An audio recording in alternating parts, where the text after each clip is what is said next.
Israel says its troops will stay indefinitely in Gaza, Lebanon, and Syria, triggering global alarm and complicating hostage talks with Hamas. Israel redraws the map. In a sharp policy shift, Israel's Defense Minister Israel Katz declared that the Israeli army will not vacate areas seized during the ongoing war. These areas, now called security zones, cover over half of Gaza, strategic points in Lebanon, and a buffer zone in southern Syria. Ceasefire hopes collapse. This announcement comes as talks stall with Hamas, which says it won't release hostages unless Israel fully withdraws from Gaza.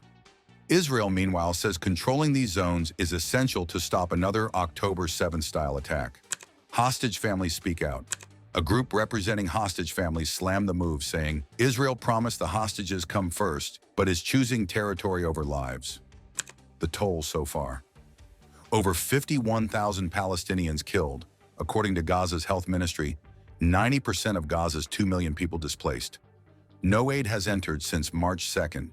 UN says Gaza faces its worst humanitarian crisis since the war began. No aid, no mercy. Katz also confirmed no humanitarian aid will enter Gaza. He called it a pressure tactic against Hamas, even as the UN warns of starvation and disease. Flashpoints in Syria and Lebanon.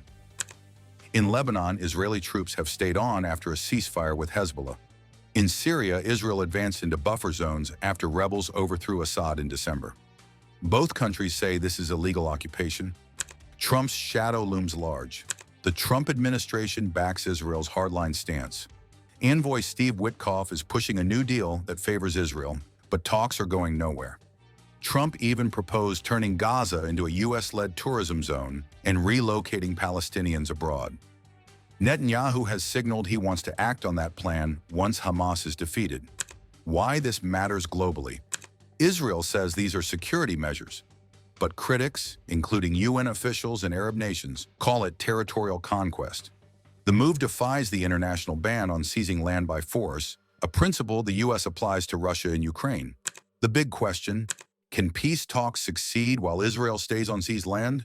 And will the hostages pay the price for this expanding war?